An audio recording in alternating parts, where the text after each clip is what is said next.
Kohala Yahweh by Hashem Yahweh Shai, Barakati Yahweh, Barakati Yahweh Shai. Thus all praises be to the Most High, in the name of His only begotten Son, and blessings. Shalom, shalom. This is Brother Yakal with the Watchman for Israel Atlanta, coming at brothers and sisters with a new video titled Battling a Superficial Spirit.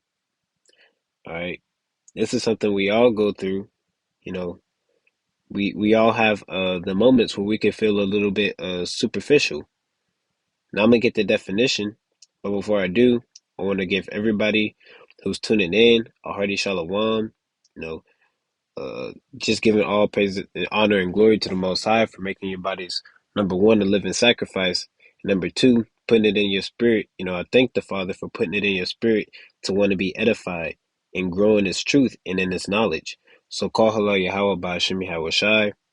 Right, but let's get into the video because this is something that not only affects one individual, because we understand through the scriptures, these things that we go through, these things are common. Not one brother is going through something.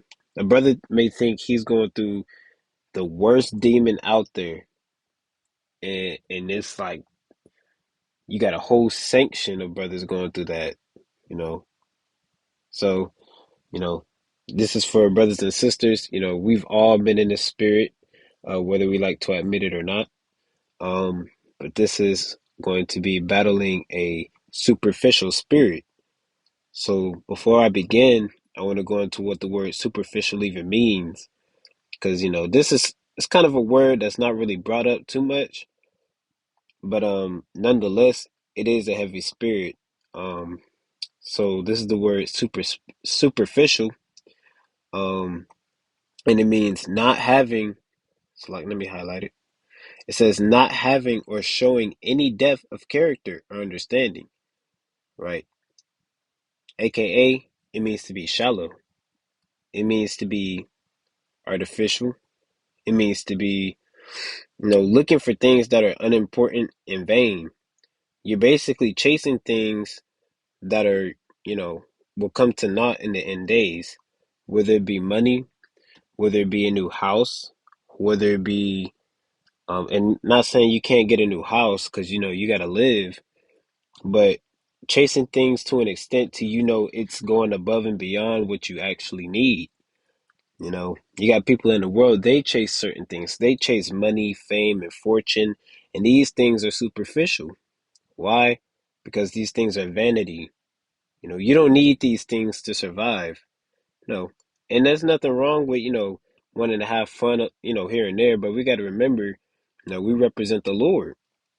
We can't be out here trying to make it to the Oscars and get nominated and this and that and so, trying to be the number one, so and so in Babylon. No, we can't battle that superficial spirit.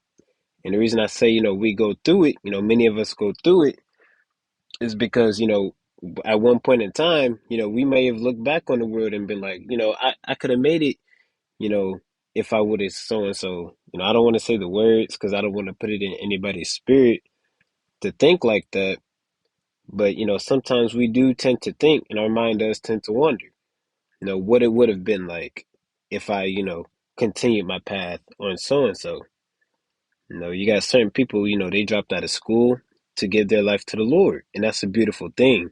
The Lord looks upon that, and He doesn't forget all the sacrifices that we make just to serve Him, and it's going to, we're going to be glorified in that day, and all those things that we wish for in the world, we're going to get, those things and more, but it's going to be righteous.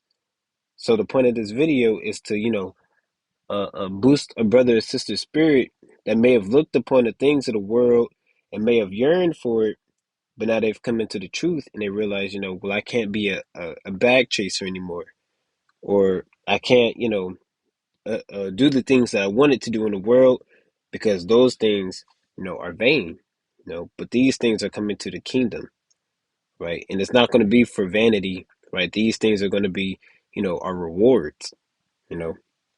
So let's kick this thing off. Enough talk. I'm gonna get the book of Galatians, chapter 5, and this, Lord willing, it makes a little bit more sense as I go along. And break it down. I know it's it's kind of like I said, a word that doesn't get brought up too much. It's not like an everyday word. So I'm gonna get the book of Galatians chapter 5 and verse 26, and it reads, "Let us not be For the flesh desirous." lusteth against the Salakia, that was loud. This is the book of Galatians chapter 5 and verse 26. It says, "Let us not be desirous of vainglory, provoking one another, envying one another." Right? But the scriptures say, let us not be desirous of vainglory. Meaning, even when you come into this truth, you got some people, they're very, Israel is very talented. You know, we can, we're the former of all things. We created all things, as one nation. So, we could put our heads together and we can make the best, track, or the best, we got the best actors. You could be the best of anything. You know, so with that being said, you don't want to, use your talents and abuse your talents. And now you've turned the talent that the Most High has given you into something that you've turned, into vainglory. Now you're looking for recognition. You're looking for all types of people to, kind of look at you, and give you all types of praises, and you know, and you don't want to be kind of treated like a celebrity in this truth, because that's vanity. That's something that, you know, is going to fade away over time. We have too much, prophecies going on, and too much, things happening in the world for us to be looking forward towards, people cheering our names, and all types of praises from men. Right. So it says, let us not be desirous of vain glory. Right. We don't want these things that are meaningless to the Lord, that carry no weight, these things that make us shallow. Right. That's actually a synonym. It means shallow. Let's see what shallow means.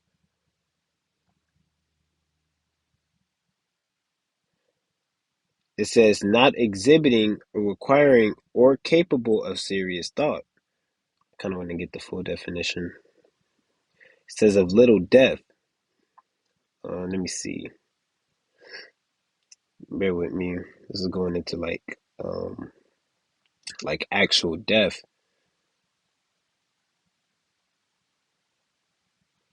Uh,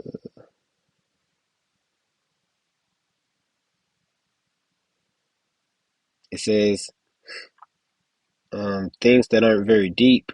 Let's see, or people who don't have much emotional or intellectual depth. Meaning, what you see is what you get is surface level. You know, somebody who doesn't, have too much of a deep mindset. Whatever they say, you're not going to say, okay, that was kind of deep. That was wisdom. They kind of live. These type of people, they live to be in they live for the moment. Like I believe, read Wisdom of Solomon, the second chapter, I believe. Those are the types of people, they live in the moment. You know, to where it's like, okay, they don't have very much going on for them, but at the same time, they kind of got the world going on. You know, that's not what we live for. That's not, we don't serve the Lord, to get our names, uh, uh, um, or to be uplifted. We serve the Lord. We come to the Lord in meekness and humility, right? I'm gonna get the book of James, chapter 4 and verse 3, and it reads, "Ye ask and receive not, because ye ask amiss, that ye may consume it upon your lusts." Right. So, I'm gonna use this example. You got. I remember I saw a post not too long ago. Um, it was like a pastor, or it was somebody in a Christian church, and they was asking. It was a post, of course. And they was saying, like how they was asking the Lord for some money, and they got blessed with a car, and this and that and whatever, right? But that car, hey, that's nothing but a carnal possession at the end of the day, right? And that you never know what the Lord is going to do with that. If you don't come to serve the Lord, if you come to serve the Lord with a double heart, the Lord is going to sift you out, right? Now that car can't grant you wisdom, knowledge, and understanding, right? So It's a lot. I'm gonna read that again. It says, "Ye ask and receive not, because ye ask amiss." Meaning you're not asking for the right things, right? You might ask, for the Lord to strengthen your reading, for the Lord to strengthen your focus and your understanding, but you might not receive it. Why? Because you're asking for the wrong things, right? You might ask, let's say, let's say you got one brother, he might be struggling through the spirit. He's only asking for, the Lord, if the Lord for money to help him with his rent, or he's asking for the Lord to take care of him, right? And that brother receives the enough money, to take care of himself, and then some, right? Then you got another brother, he's asking for money because he wants a car, and the brother's not going to receive it, right? You got so many people, they ask for things of vanity, and it's truth. And I was going over this on the fruits of the spirit video the other night. The Lord is not a personal genie to where you could just, tell him whatever you want and it comes true. You know, now in another fold, you have to serve the Lord and come with him with a sincere heart. And the Lord, he'll give you, what you'll need, because the Lord knows what you need before you ask him. It tells you that in the book of Matthew, right? The 6th chapter, right? The Lord knows what you need. The Lord knows you don't need to be famous. Uh, what is it called? Uh, a B class, damn B level something celebrity. Forgive me for my language, right? The Lord knows you don't need to be, the top so and so. Now, if you made you that way, that's completely different. But when we ask for these things and we ask for the Lord to glorify us and uplift us, that's a whole different ballpark. Why? Because we're asking amiss, right? That's why we don't receive certain things that we ask for, because maybe it's not right. Some things we ask for, we may ask, out of covetousness or out of envy. We might see one brother, he got, a nice car. Now we asking for a new car. When brother, your car it works perfectly fine, right? So the Lord knows, our thoughts. He knows the things that we ask. He knows what we have need of. So when we ask, um, amiss, something that we don't actually need, we kind of just desire. We just want it. The Lord, He might not give us over to that because it's not, out of sincerity. It's more so out of, carnal and vain possessions, right? So, and that ties back um into Salat. Yeah, bear with me. That turns back into being superficial, right? So I'm gonna get the book of Ecclesiastes, chapter 6, and verse 9. Ecclesiastes chapter 6 and verse 9. It says, "Better is the sight of the eyes than the wandering of the desire," right? And I'm going to break that down. Basically saying, actually, I'm gonna read the whole thing, then I'm going to break it down. It says, "Better is the sight of the eyes than the wandering of the desire. This is also vanity and vexation of spirit." Meaning, it's like it's better for you to be content, right? It says, "Better is the sight of the eyes than the wandering of the desire," right? It's better for you to be content with what you already have rather than you always wanting to chase and get more. I believe the brother Bio was going into this. Uh, the brother made a powerful video about, blessed are the poor, basically saying, when certain people they reach a certain level, they might get a new level up in their career. They might be top CEO. They might have a brand new house. They might get their dream car, you know, and when they finally get it, it's like, dang, now I got nothing to live for anymore. You know, now I'm just, I got this stuff and I'm happy with it. And then soon enough, it just starts to fade away and it just feels like a typical normal thing. Now, next thing you know, they start reaching and reaching and reaching until they can't, they just not satisfied anymore. They're miserable because they feel like there's nothing, there's no purpose anymore, right? That's why you got the rich, they're so miserable because all their money, they might have all the money, but it's just like, well, I got all this money, what else to do, you know so having a world is, it's not the, it's not the best feeling, you know unless you're ruling it in righteousness like the kingdom of heaven, but in this current world, in the state of wickedness it's at now, it'll be foolish things for us to chase the things of this world, right? It'll be very foolish of us to chase the things of this world. So I'm gonna read it. I'm gonna read it actually out of the Good News translation, which is a very a translation that I like to use. Um, let's see, Ecclesiastes chapter 6 and verse 9. Right. It kind of helps you understand better what the verse is going into, right? When you do comparative text, it says it is useless. It is like chasing the wind. It is better to be satisfied with what you have than to always than to be always wanting something else. It's like a I'm gonna use this example. It's like a gateway drug. They say weed is a gateway drug. Then I know somebody who's like this. Started off with weed, then they started doing all manner of other stuff. Went completely off the deep end. I'm talking all types of uh uh uh what's it called? Starts with a P, but basically like hallucinogens.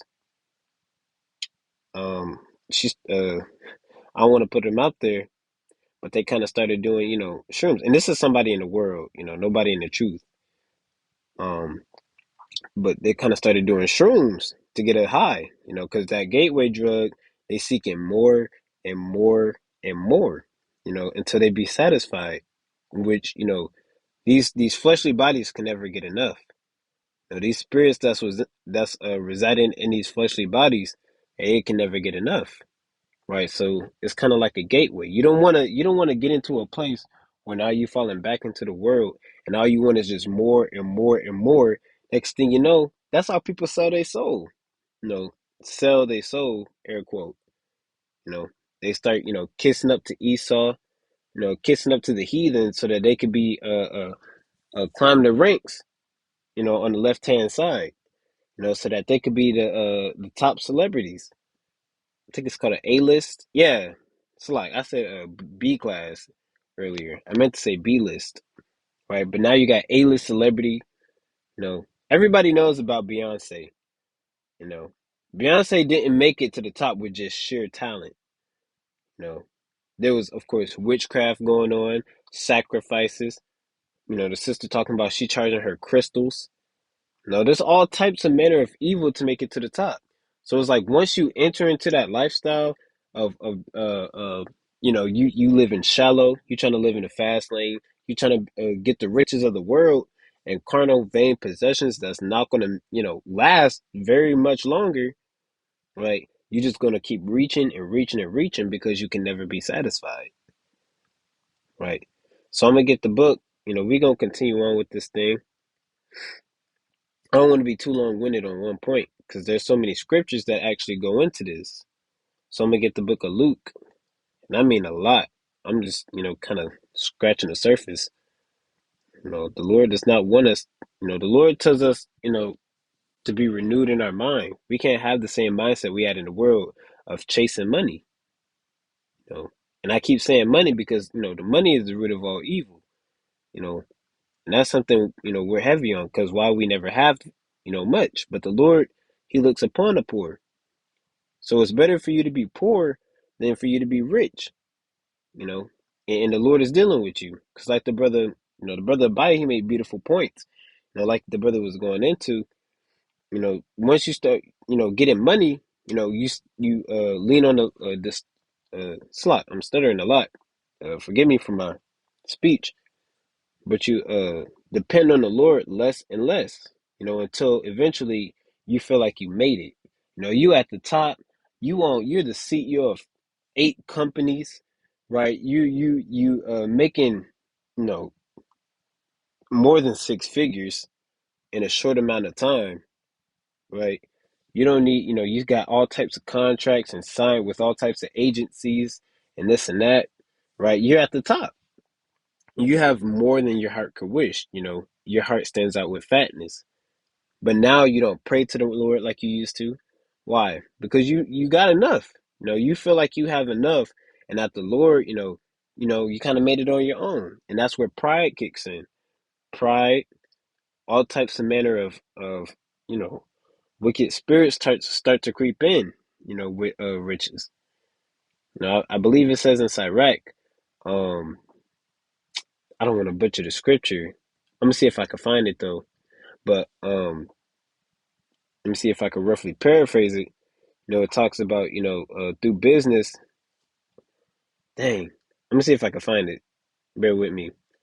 But it's like a roughly, very roughly paraphrasing. It's like let me see. I'm gonna get it. Bear with me. Sirach chapter 27 and verse 2.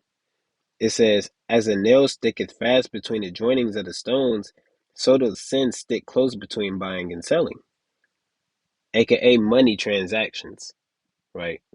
So, when it comes to money, there's a lot of sin, you know, and you don't want to idolize, start idolizing things like fame, like uh living large and this and that. That's when you stop depending on the Lord for your every need, right? The poor, they depend on the Lord for their every need. They're going to get their prayers in every single day. Why? Because they want to be heard by the Lord. But the rich, they feel like they made it. Why? They're going to feel like, dang, why do I even need to pray? I have all that my heart could wish for. I ate this morning, ate, a three-course breakfast this morning, right? I went for a swim in my infinity pool. And this is an example, right? I um I have all the women I could wish for. I have all the my dream car, you know, being chauffeured. So it's like, the rich is like they asking, why do I need the Lord? You know. Whereas you have the poor, they ask the Lord for their next meal because we, and I'm gonna say we, because we never, hey, you never know when you're gonna get your next meal. We ask the Lord, to take care and provide for our families and our friends, our loved ones, right? Brothers and sisters in this truth that's fighting the same battles. We pray for just to be able to go to work. So, it's a completely different battle, you know. Um, it's a completely different battle. But we're gonna move forward. I want to be, Lord willing, this is edifying so far. But I'm gonna get the book of John. Let me see. Did I get Luke? Bear with me. Right. This is the book of Luke, chapter 18 and verse 25. Yep, this is exactly what I wanted. Right. It says, I'm going to start at verse 24. It says, "And when Yahushua saw that he was very sorrowful, he said, How hardly shall they that have riches enter into the kingdom of God? For it is easier for a camel to go through a needle's eye than for a rich man to enter into the kingdom of God." Why? Because, like I just said, you know, rich people, and I'm not going to say all rich people, because you have our mighty forefathers. Some of our mighty forefathers were rich. Abraham was rich, you know. He had many cattle. Your riches back then was land, cattle, reputation, right? Our forefathers are rich. So I'm not going to say all rich people, of course, because you got brothers and sisters who, were blessed with a little bit more, and are very mighty through the spirit, so don't think, like I'm trying to make it, seem like brothers and sisters who have a little bit of money aren't going through anything and aren't Israelites because they're not going through, uh, uh, uh, all types of money and financial issues because they know how to budget and so and so. That's not what I'm saying. But you know, uh, the rich on a left hand side, the wicked brothers and sisters who are out here chasing and idolizing money and fame and riches and wealth, it's going to be very scarce for them, those types of brothers and sisters, to enter into the kingdom of heaven because they have their minds so fixated on their accomplishments in the world. You know, imagine you at a high position, right? You got the biggest mansion in the state of Georgia, in a city of Atlanta. You living in you dining in a West End. If you don't know what the West End, that's like one of the damn tallest buildings in Atlanta, right?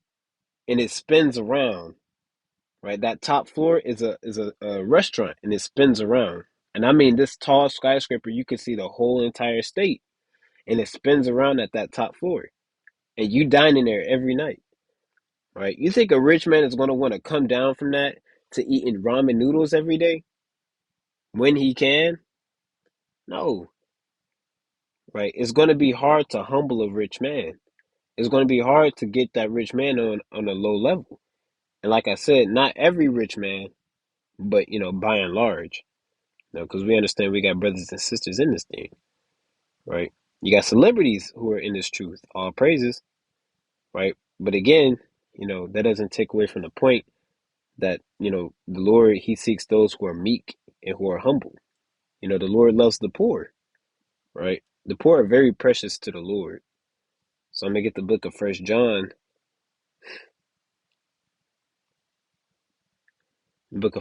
chapter 2, and verse 15. And this is a classic. It says, "Love not the world, neither the things that are in the world. If any man love the world, the love of the Father is not in him."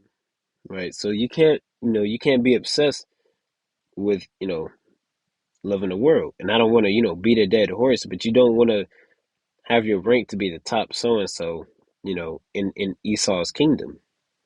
You know, you've worked 10 years. You've been in the truth 14 years, and 10 of those years you've been working to be a CEO of this business that tells you to shave your beard, and you can't wear your fringes. No fringes inside the building, and you got to shave your beard, and you working to be the top CEO at this job, right? These things, hey, these small things, man. This is why we got to consider our every way, because it's stuff like that that'll get you sifted out the truth. Worshiping the creature more than the creator. Verse 16, it says, "For all that is in the world, the lust of the flesh, and the lust of the eyes, and the pride of life, is not of the Father, but is of the world. And the world passeth away, and the lust thereof. But he that doeth the will of the but he that doeth the will of God abideth forever." Right? So this world, it passes away. You can see this world, people in this world, they wax old. You know, this world is getting, more wicked by the day. All types of, our people are missing, coming up missing, shot. And this world is passing away. It says, "But he that doeth the will of God abideth forever." But Israel, notice how, this world, in the ways thereof, in the wicked ways, are going to increase when we start waking up, right? When we start keeping the laws, when we start coming back to the ways of the Most High. It says, "But he that doeth the will of the Most High abideth forever." We're waking up to eternal life. We're not just waking up to die. We're waking up to, Lord willing, see that eternal life. You know, it says, verse 18, "Little children." Oh, well, I can stop right there. Yeah, that's it on the point. Right, but we waking up for eternal life. We're not waking up to get, as the brothers say, dead presidents. Money. You know, money that passes away, money that's flammable, that could catch fire. You gotta understand the fear of the Lord, and how, He's capable of literally doing anything. You know, and your money can spontaneously combust, and it just ignites and catches fire. You could light a spark, and next thing you know, your whole stash of money's on fire. Anything could happen. Lightning could strike it. The Lord don't play with the lightning strikes, man. Anything could happen to our vain, carnal possessions, right? It's up to the Lord, honestly. Right, I'm gonna get to the book of Sirach, chapter 38, and this is not in any particular order. This is, mostly off the spirit. Sirach, chapter 38, and verse 25.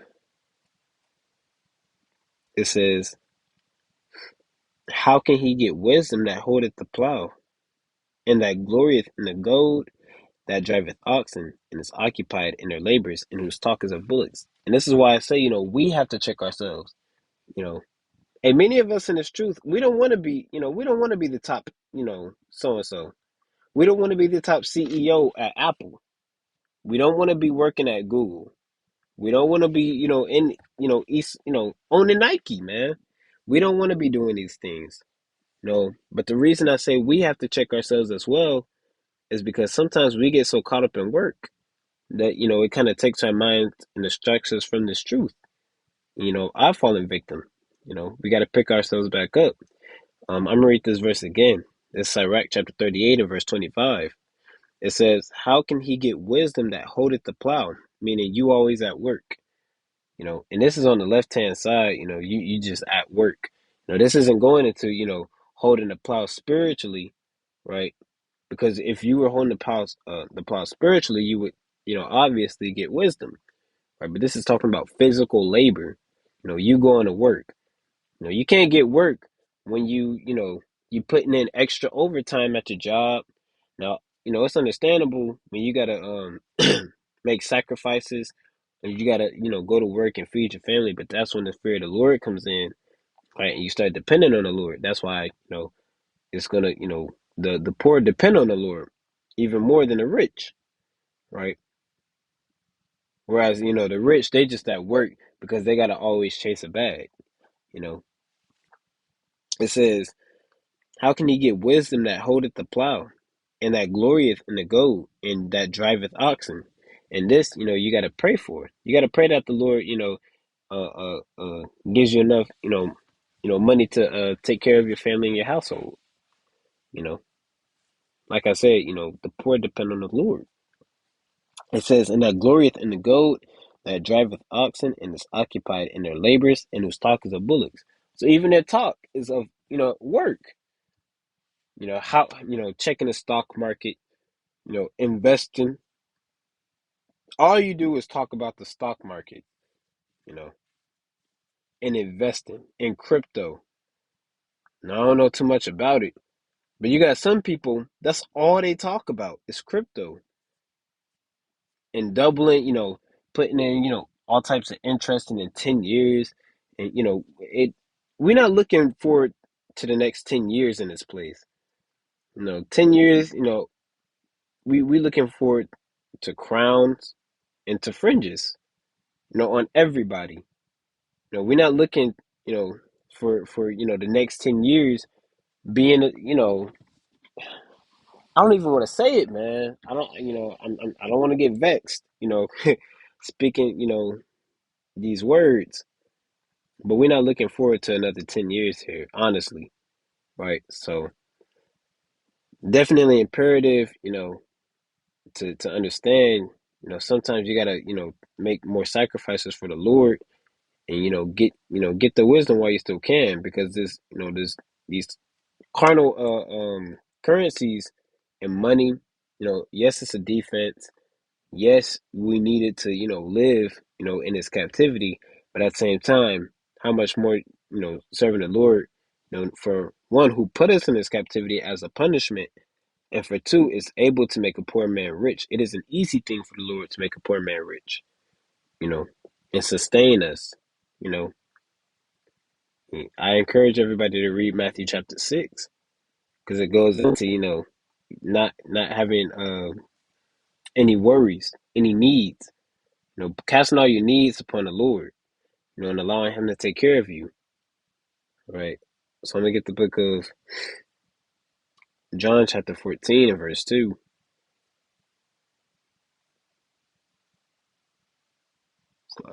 John chapter 14 and verse number 2.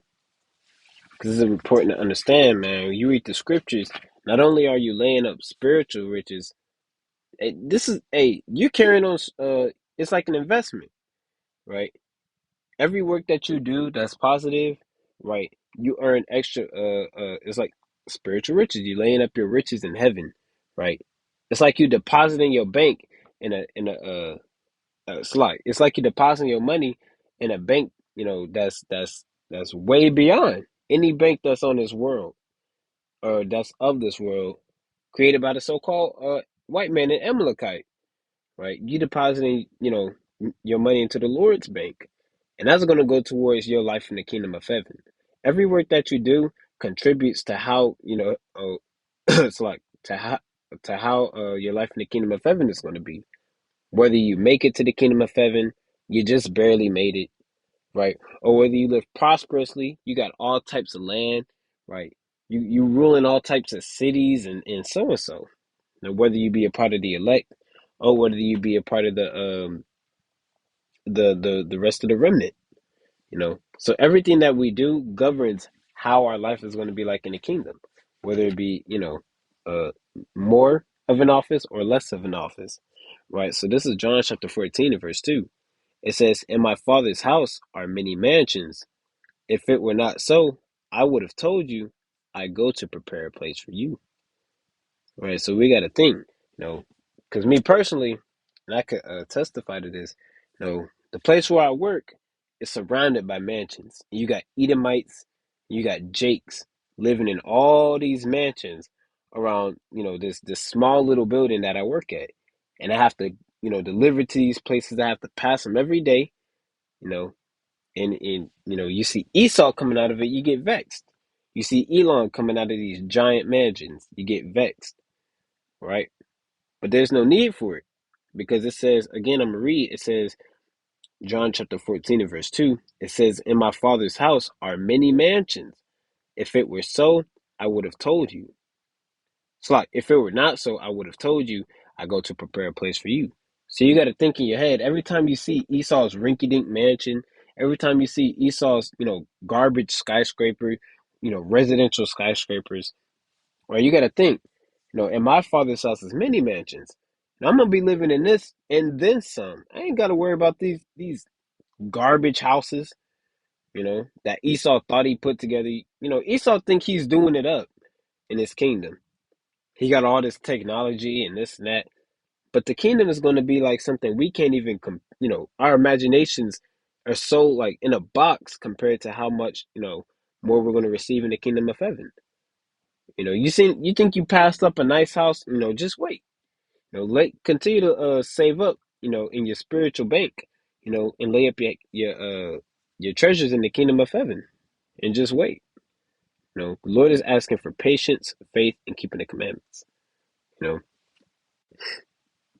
so with that, I'm gonna get. I'm not gonna try to be too much longer. I'm gonna get the book of Isaiah, chapter 53, verse 2. I don't want to be the dead horse, but it says, "For he," it's a lot. That's not what I wanted.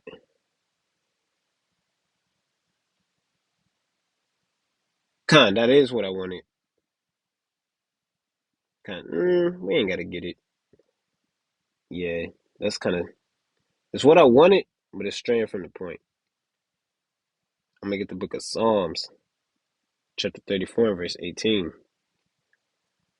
And I encourage you, anytime you feel like, overwhelmed, when you see these types of things, when you see the rich prospering, read Psalms chapter 73, right? David, he saw the rich prospering, and David didn't feel too good about it, you know.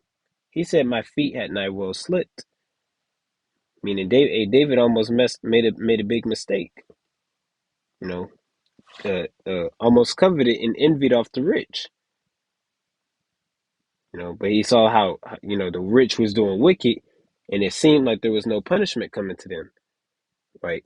Key word, it seemed like, they're going to get their judgment just how we have to get our judgment, right? So it's never a good thing, and that was written for our learning. King David, that wasn't just written because King David was bored. You know, the Lord, put in His Spirit to write that because the Lord knows we're gonna go through the same things. You know, wanting the things of this world, but knowing you can't, be a part of it. Right? We have to grow our nation before anything. Right? This is the book of Psalms, chapter 32. It's like 134. 34 and verse 18. It says, "The Lord is nigh unto them that are of a broken heart, and saveth such as be of a contrite spirit." So, like I was going into earlier, and the Lord is nigh unto them that are of a broken heart, and saveth such as be of a contrite spirit. The Lord is not, like we read earlier, you know, it's scarce for a rich man to enter into the kingdom of heaven, but the Lord looks upon the poor, right? Let me get the book of First Timothy, chapter 6 and verse 8.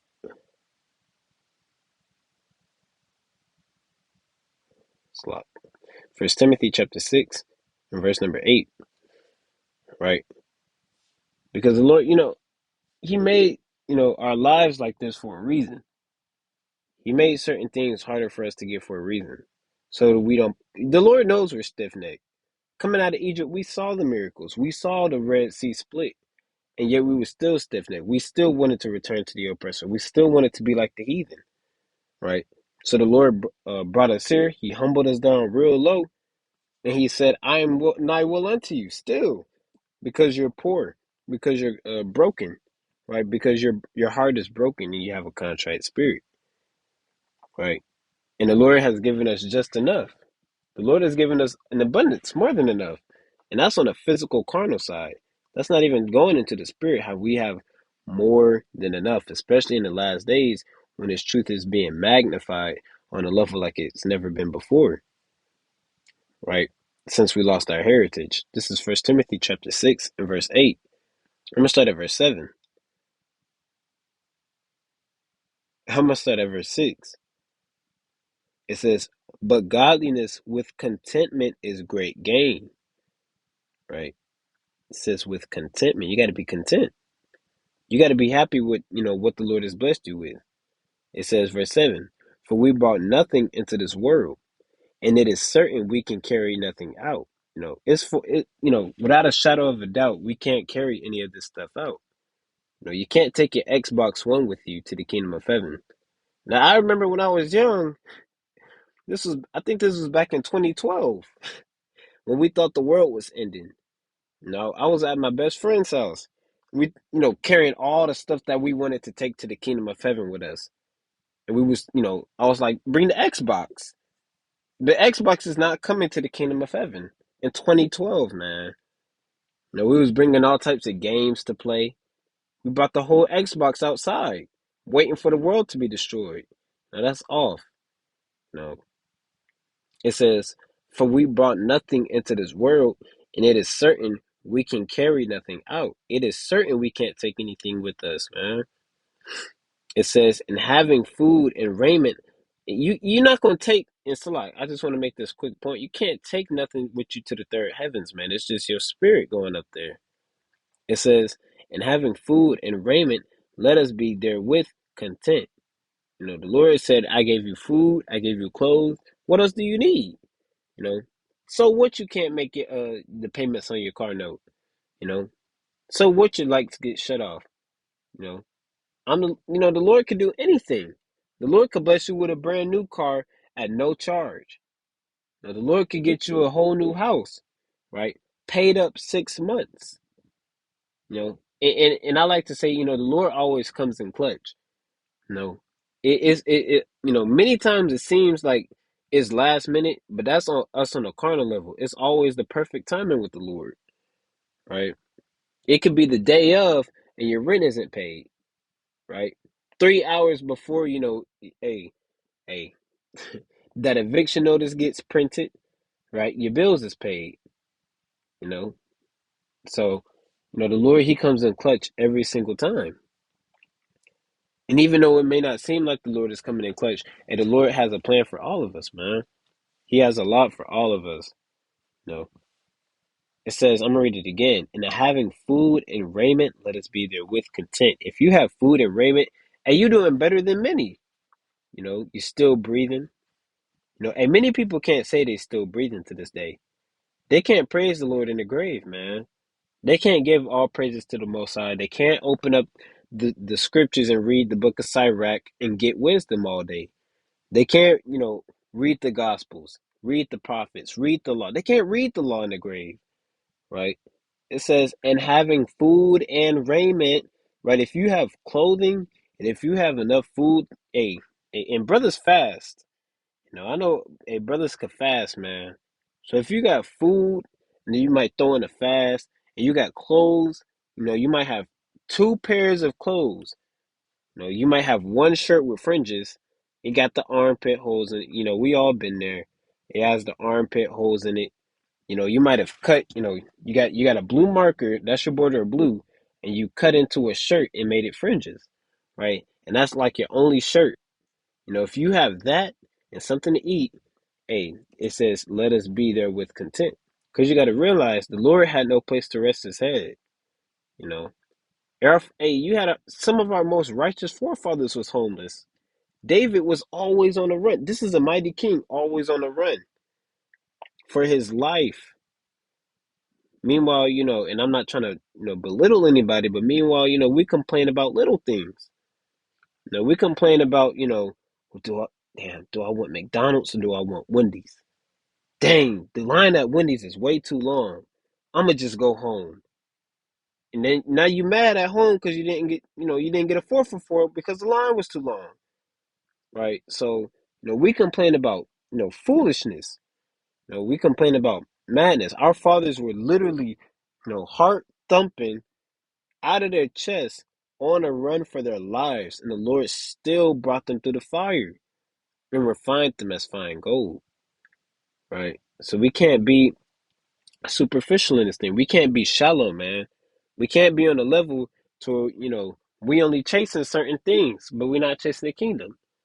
The Lord said, seek these things first. Seek the things that the scriptures talk about, right? And all these things shall be added unto you, right? It says, I'm gonna keep going, verse 9.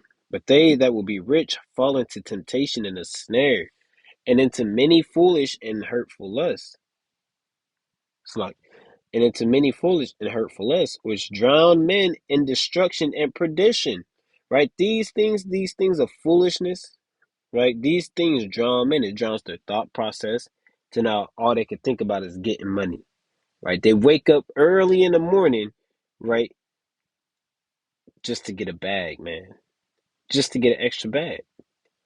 Right? Man, man, man. Hey, and it was sometimes, hey, you got some brothers out there, and they stay out extra long, you know, doing a double, triple shifts, and it's not that they need the money either, Now, of course, me personally, I'm not giving advice that I wouldn't take. I'm taking this advice as well because I've fallen victim to, working double shifts and, not needing the money like that. Right? So this is a learning lesson for all of us, right? Definitely can't be a hypocrite in this thing. Um, but it says, verse 10, it says, for the love of money is the root of all evil. And that's a lesson Israel has to understand, right? Because that's something Esau loves, you know.